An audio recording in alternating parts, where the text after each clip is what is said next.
2020년 첫 주일 예배를 드리는 우리 모든 성도님들 삶 가운데 올 한 해 하나님의 말씀의 은혜가 가득 넘치기를 소망합니다. 제가 우리 교회 부임했을 때가 2011년 9월 4일 날 제가 공동 담임 목사로 부임을 했는데요.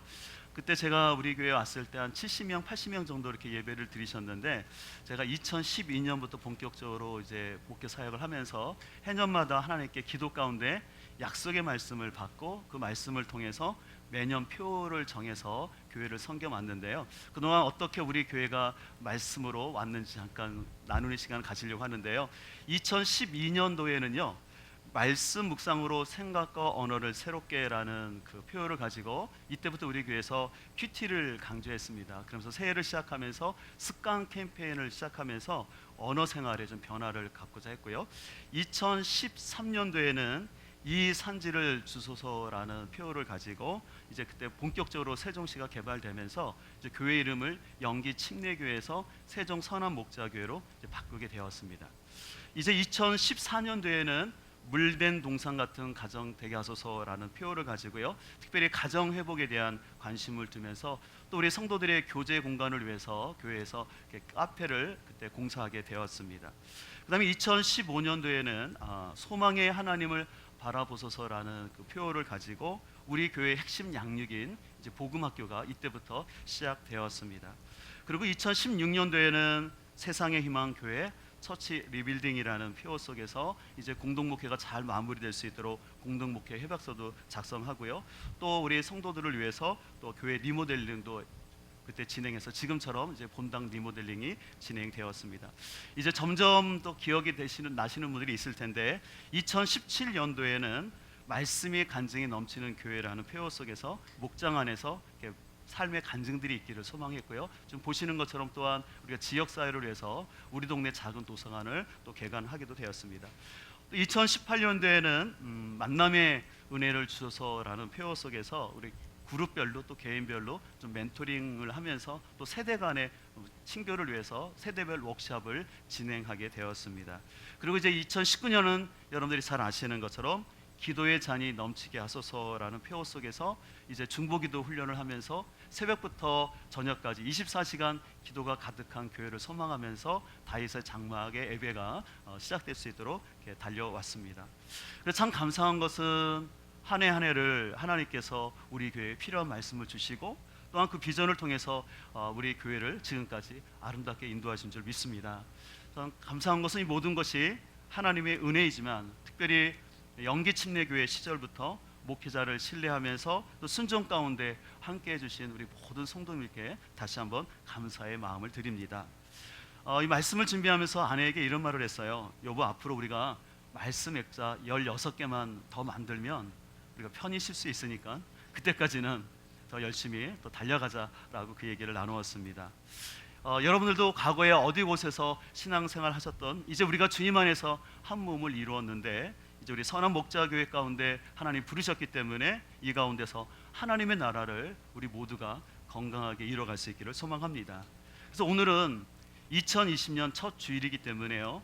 이제 목장 교회 OW 점프업이라는 제목을 가지고 올 한 해 우리 교회 하나님 주신 비전과 목회 방향에 대해서 함께 나누는 시간을 갖도록 하겠습니다. 오늘 본문은 흔히 목회 서신이라고 말합니다.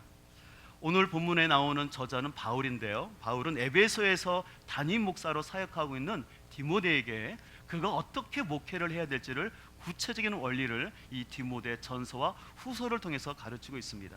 그런데 오늘 본문 15절을 보면요, 이렇게 말씀하고 있어요. 이 모든 일에 전심전력하여 너의 성숙함을 모든 사람에게 나타내라 되고 있습니다. 개역개정 성경에는요, 이 성숙함이 진보함으로 되어 있거든요. 그래서 오늘 사도 바울은 디모데를 향해서 너의 진보함, 성숙함을 드러내라고 얘기합니다. 왜 사도 바울은 그 디모데에게 계속해서 그가 성숙하고 진보해야 된다고 말할까요? 그것은 바로 12절을 보면 되는데요. 12절에 이렇게 말하고 있습니다. 누구든지 내 연소함을 업신여기지 못하게 하기 위해서 진보함을 나타내라고 얘기합니다.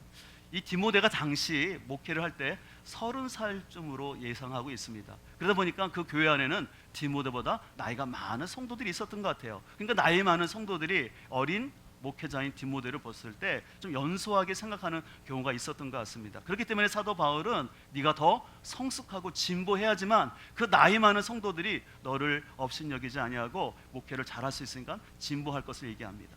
두 번째로 또 오늘 본문의 말씀 보면 말과 행실과 사랑과 믿음과 정절에 있어서 모든 성도들에게 본이 되기 위해서 진보해야 될 것을 얘기하고 있습니다.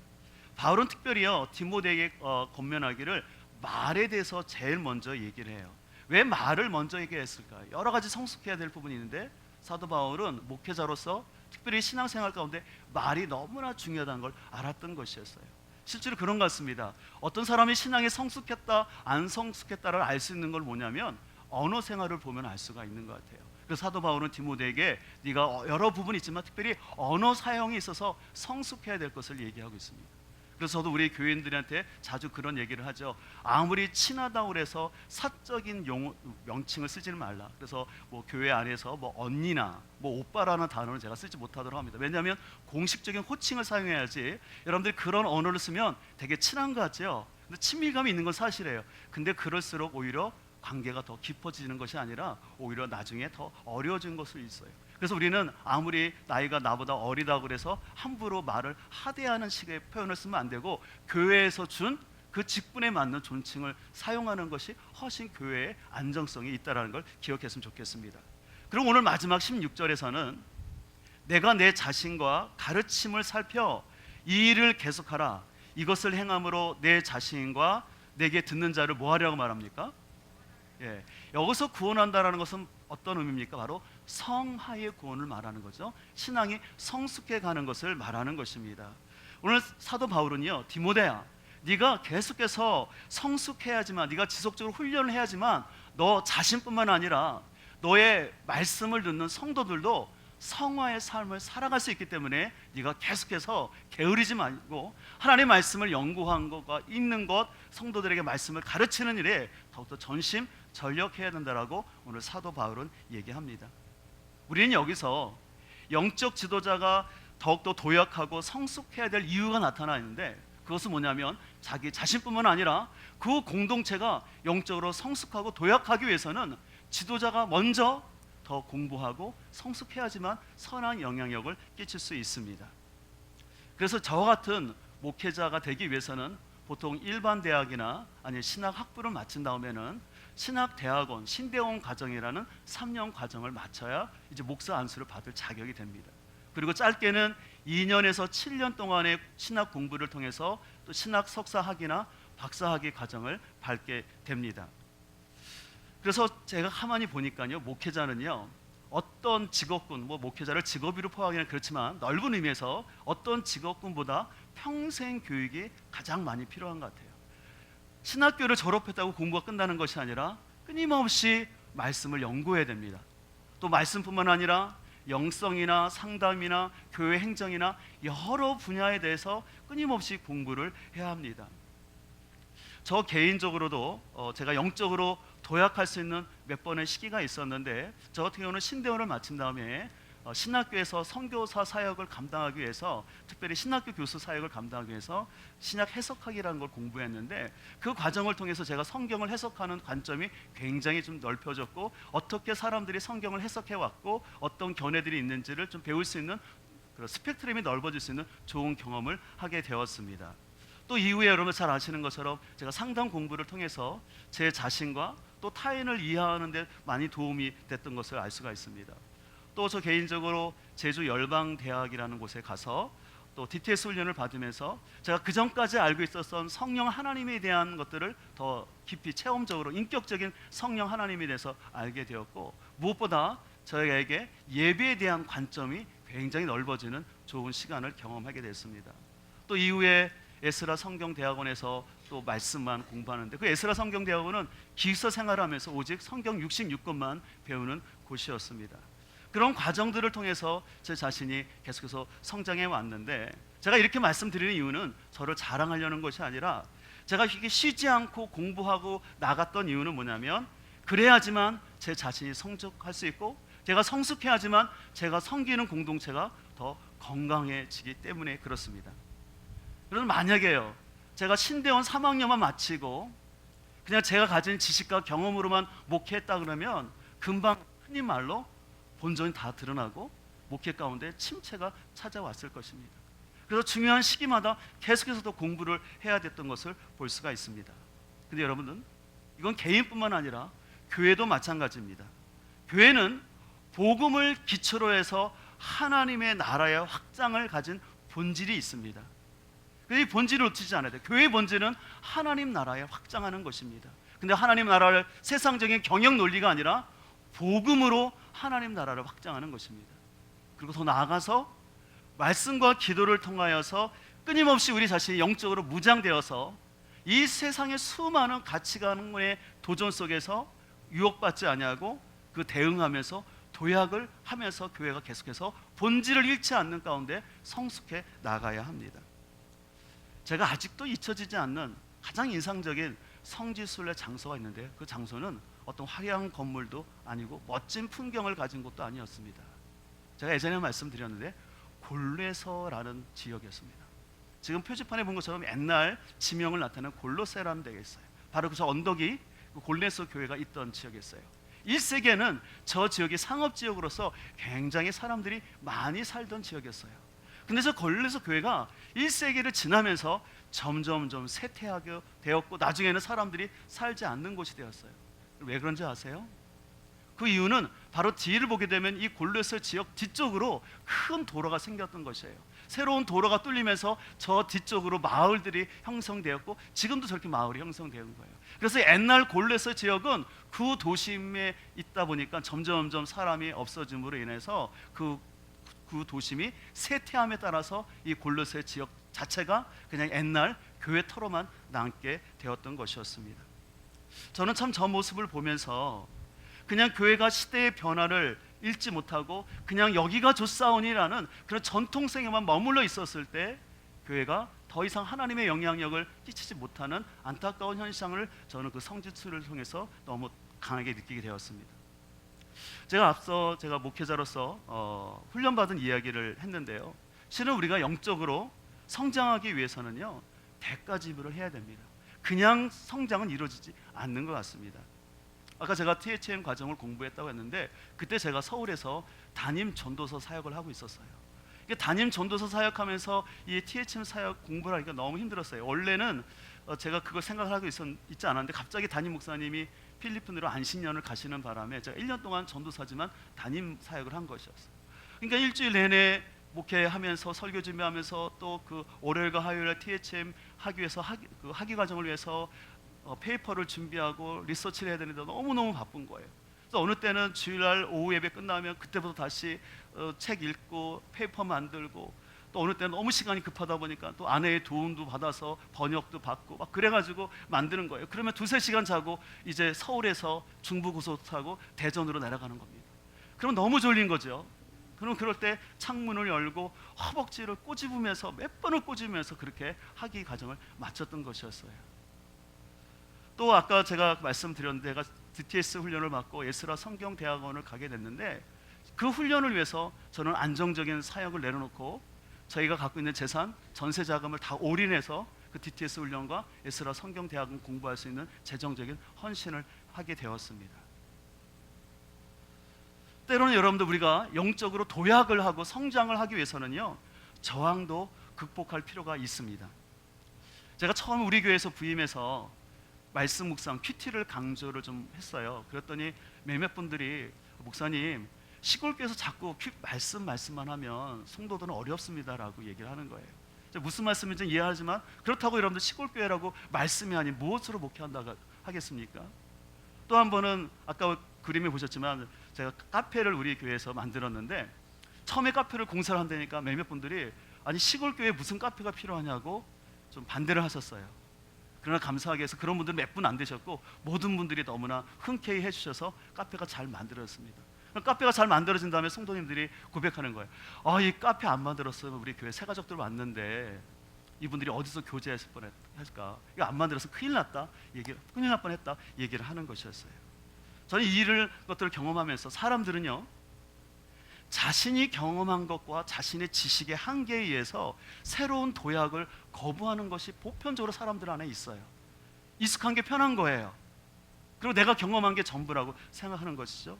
근데 만약에 우리 교회 가운데 자신의 경험과 그 지식 안에서만 갇혀서 우리 교회가 새롭게 변화되는 일을 계속해서 반대만 했다면 우리 교회가 이렇게 변하지는 않았을 것이에요.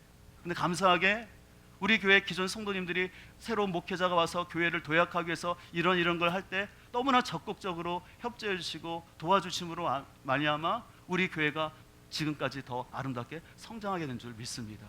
그래서 여러분, 실은 교회 중직들을 위해서 여러분들 기도를 많이 해주셔야 돼요.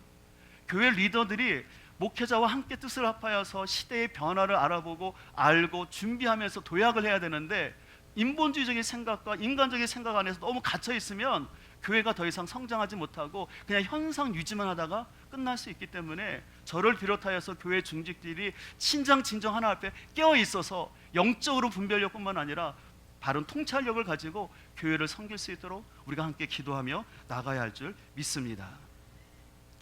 이런 차원에서 우리 교회의 역사에 대해서 제가 잠깐 말씀을 드렸는데, 참 이 모든 일 가운데 진짜 우리 기존 성도님들의 헌신과 노력이 너무나 있었고 지금까지 아름답게 성장했는데, 이런 헌신을 기반으로 해서 올 한 해도 우리 교회가 더욱더 한 단계 도약할 수 있는 그런 한 해가 되기를 소망합니다.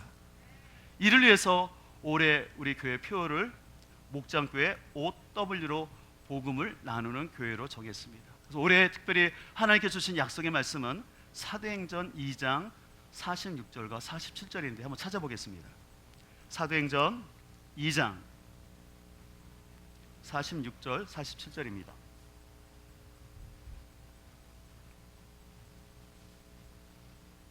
우리 함께 합독해서 읽도록 하겠습니다.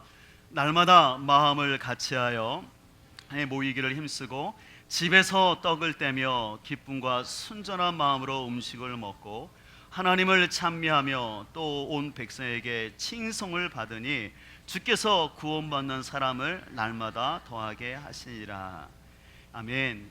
여기 날마다 마음을 같이 하였다는 것은 웰컴했다라는 것이에요. 서로 만나서 환영하면서, 특별히 초대교회는요, 신분의 귀천을 떠나서 남녀를 떠나서 헬라인과 유대인이라는 인종을 떠나서 그들은 환영하고 함께 만났습니다.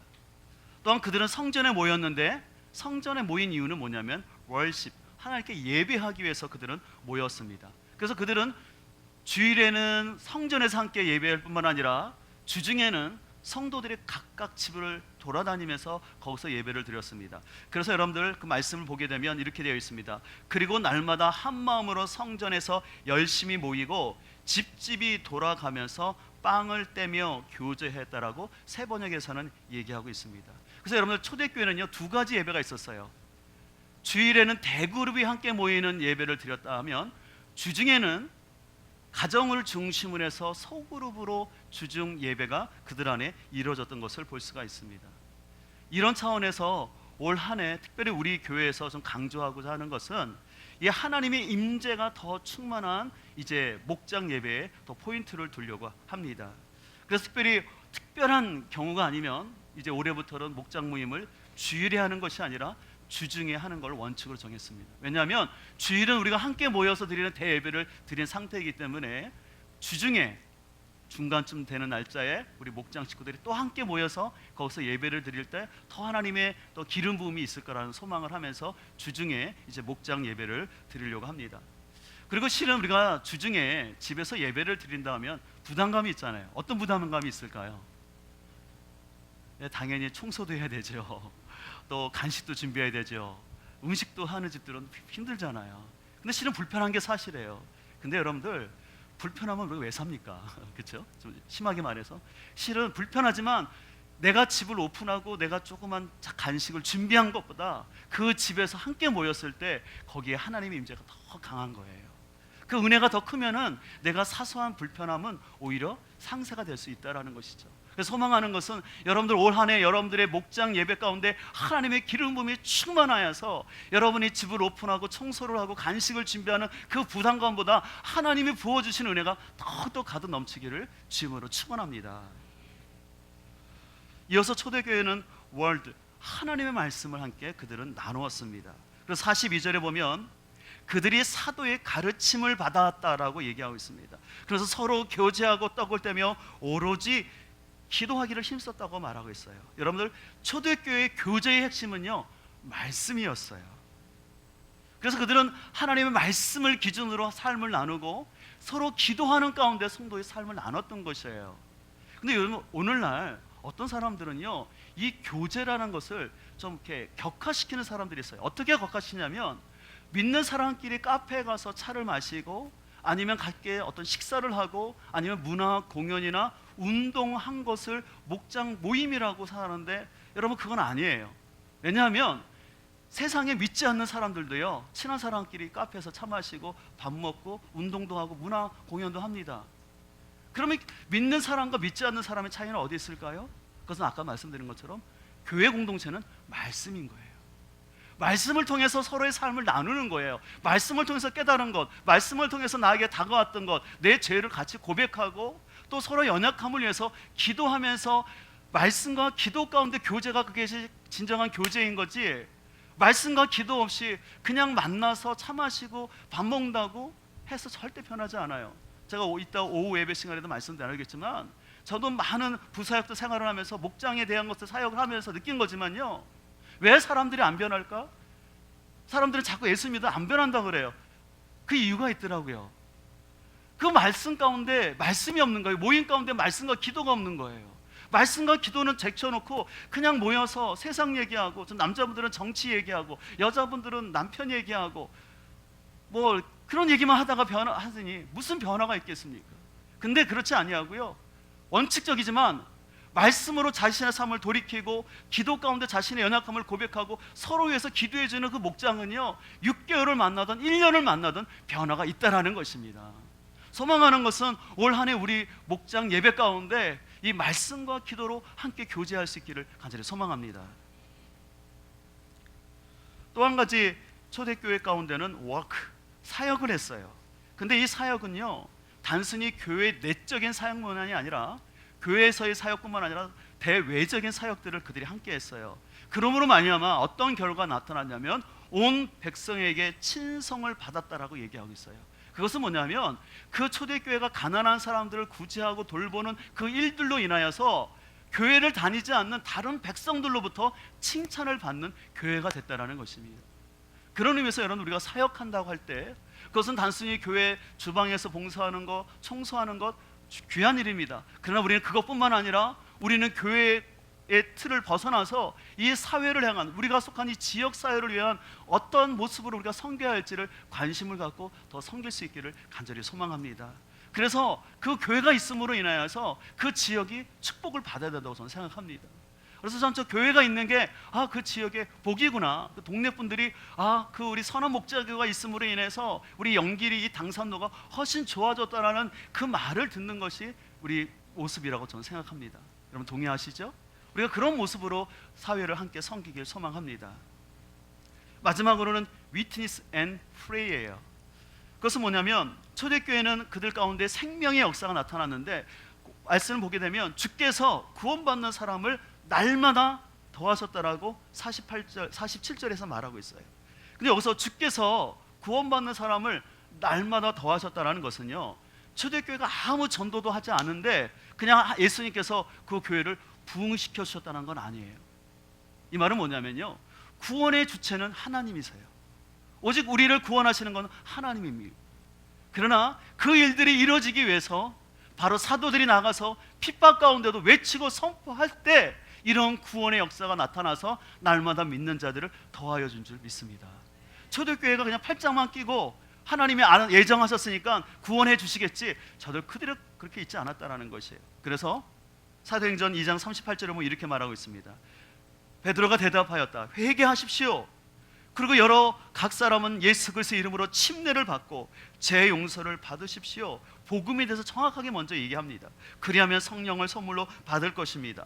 이 약속은 여러분과 여러분의 자녀와 또 멀리 떨어져 있는 모든 사람, 곧 우리 주 하나님께서 부르시는 모든 사람에게 주신 것입니다. 베드로는 이 밖에도 많은 말로 증언하고 삐뚤어진 세대에서 구원을 받으라고 그들에게 뭐 했습니까? 권했다라는 거예요. 이 권했다라는 것은 가르치고 전도했다는 것이에요. 이런 수고가 있었을 때 하나님은 초대교회 가운데 날마다 믿는 자들을 더해주시는 은혜가 있어준 줄 믿습니다. 그래서 올 한 해 우리가 목장 교회 가운데 더 중점을 두고자 하는 것은 우리가 목장 교회 가운데 오이코스 전도에 집중하려고 합니다. 오이코스는 가족, 친구라는 뜻이라는 것을 알고 계시죠? 우리가 노방 전도도 해야 됩니다. 그래서 우리가 오병이어 전도팀을 통해서 붕어빵 전도도 할 거예요. 그러나 이와 더불어서 더 중요한 것은 뭐냐면 우리가 계속 관계 중심을 해야 되는 거예요. 그래서 우리 관계 중심 전도를 위해서 서로 목장 안에서 도와줘야 됩니다. 이를 위해서 우리 교회에서 이번에 목장 노트를 이렇게 준비했어요. 특별히 목장 노트 안에 보면 제일 첫 번째 장에 나오는 것은 뭐냐면 오이코스가 뭔지 설명되어 있어요. 그리고 이 오이코스에 대한 또 명단과 기도 제목을 놓고 이제 목장 모일 때마다 우리가 늘 잃어버린 영혼에 대한 관심을 갖고 전도에 포커싱을 두려고 하고 있습니다. 또 한 가지 우리가 이 목장 예배 가운데 하나님의 임재를 더 많이 경험할 수 있도록 그전에는 그냥 찬송 한 장만 불렀는데 올해부터는 하나님의 임재를 느낄 수 있는 찬양 두세 곡을 반복적으로 부르려고 합니다.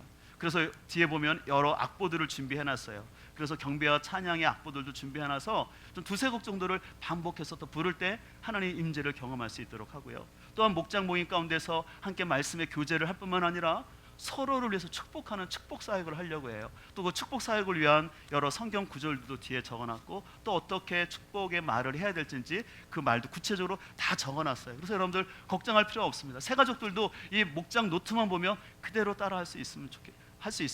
그래서 제가 소망하는 것은 우리가 목장에 모였을 때 서로 비난하고 남을 흉보는데 그런 시간을 쓰는 것이 아니라 서로에게 좀 축복하고 격려해주는 그 말씀을 또 나눌 수 있기를 소망합니다.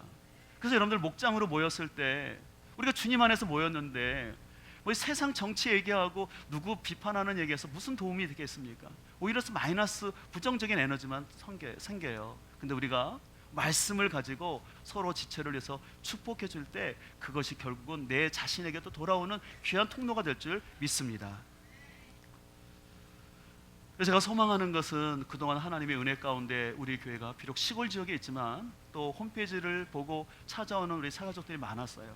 근데 제가 실은 이제 올해부터 좀 기도하며 준비하는 것은 이제 교회 홈페이지를 보고 찾아오는 사가족들보다 우리 목장 안에서 이 오이코스 전도를 통해서 전도되는 영혼들이 더 많아지길 소망합니다. 그래서 우리 목장 안에서 실은 그렇게 와야지 정착률이 더 높아질 수 있는 거예요. 그래서 우리가 목장을 중심으로 해서 더욱더 우리가 아름다운 전도의 열매가 자연스럽게 나타날 수 있기를 소망합니다. 우리가 새해를 시작하면서 송구 영신 예배를 드리면서 제가 다윗에 대한 얘기를 했어요. 다윗의 삶에 많은 고난이 있었지만 특별히 그에게는 적들이 많았다고 말씀드렸죠. 특별히 시편 18편 얘기를 통해서 다윗이 적들에게 둘러싼 상황 속에서 그가 어떻게 그 적들을 물리쳤는지를 말씀을 드렸는데 다시 한번 보면 시편 18편 29절에 이렇게 말씀합니다. 우리 같이 한번 읽을까요?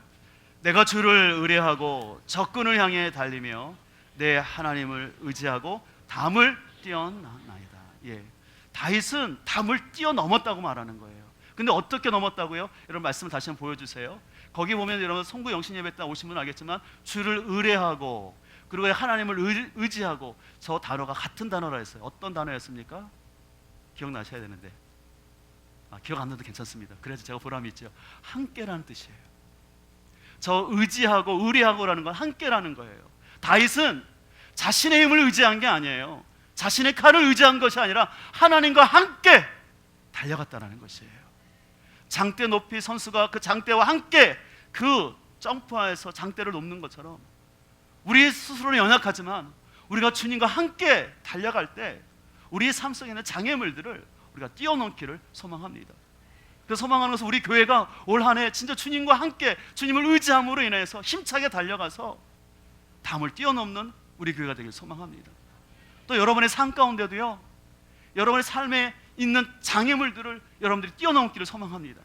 인간관계나 또 여러분들 개인적인 성격에 연약함들이 있다면 하나님께 고백하세요. 하나님, 제 안에 이런 연약함이 있는데 하나님 이 부분에서 제가 발목 잡히지 않게 해주세요. 이걸 뛰어넘게 해주세요. 또 여러분들 회사나 직장 안에서 뛰어넘어야 될 사람이 있다면 여러분들이 믿음으로 그 사람을 뛰어넘기를 소망합니다. 결국 그 사람을 무사히 무시하는 것이 아니라 그리스도의 사랑으로 그 사람을 뛰어넘기를 소망합니다.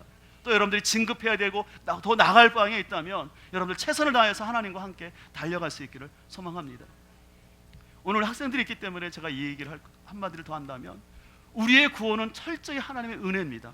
구원은 오직 하나님의 은혜로 받아요. 근데 우리의 삶 속에서 하나님의 축복을 받는 비결은 뭐냐면 성경의 원리인데, 그건 심은 대로 거두는 거예요. 내가 심는 만큼 거두지, 내가 심지 않고 꿈만 꾼다고 절대 일어나지 않는 거예요. 우리 학생들 가운데 이제 내가 좋은 대학을 갖고 좋은 직장을 가고 싶은 마음이 있을 거예요. 그렇다면 여러분들 주님과 함께 달려가십시오. 여러분 땀을 흘려야 되는 거예요. 내가 땀을 흘리지 않고 꿈만 꾼다고, 또 여러분 사업하는 분들도 마찬가지예요. 여러분들이 사업이 잘 되기를 원하십니까? 그래서 내가 11조를 많이 하기를 원하십니까? 실은 그것도 중요하지만 여러분들이 현실에 기반하여서 더욱더 열심히 땀을 흘릴 수 있기를 소망합니다. 그럴 때 우리 주님이 우리와 함께 하셔서 우리의 인생의 장애물들을 뛰어넘을 수 있는 힘을 줄 줄 믿습니다. 이제 우리가 새해를 시작했습니다.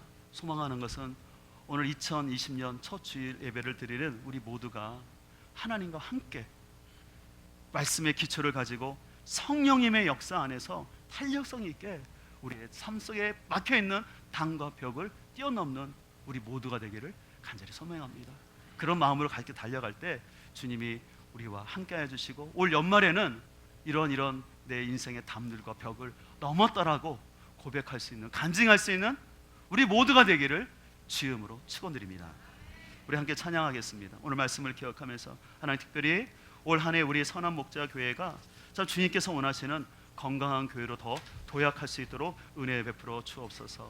하나님, 우리 안에 소망이 있는 것은 주님 다시 오실 때까지 주님의 몸된 교회를 사랑하고 그 교회를 통해서 하나님 나라를 이루게 하여 주시옵소서. 오늘 말씀을 기억하면서 함께 찬양하도록 하겠습니다.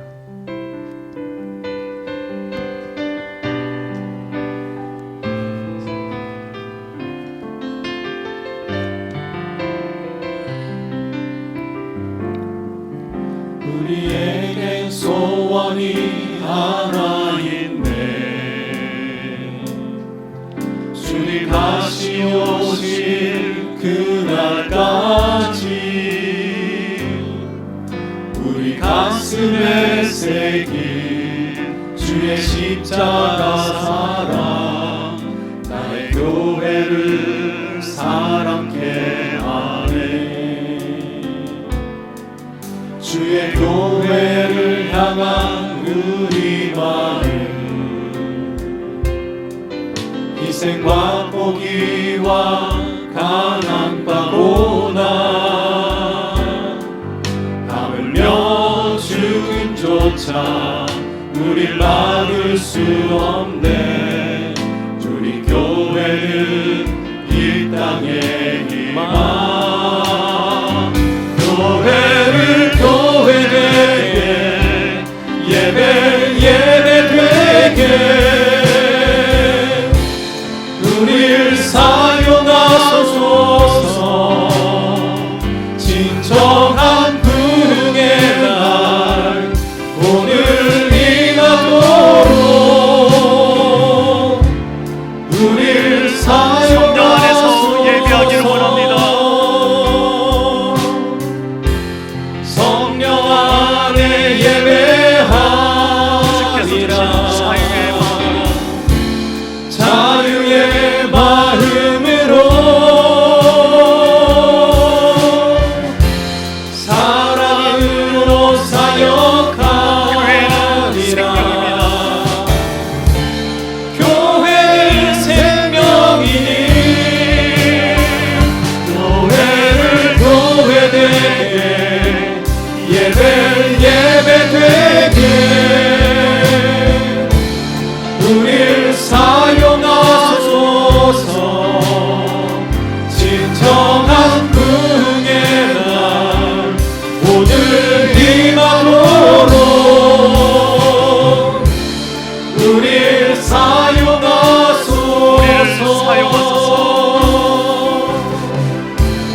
우릴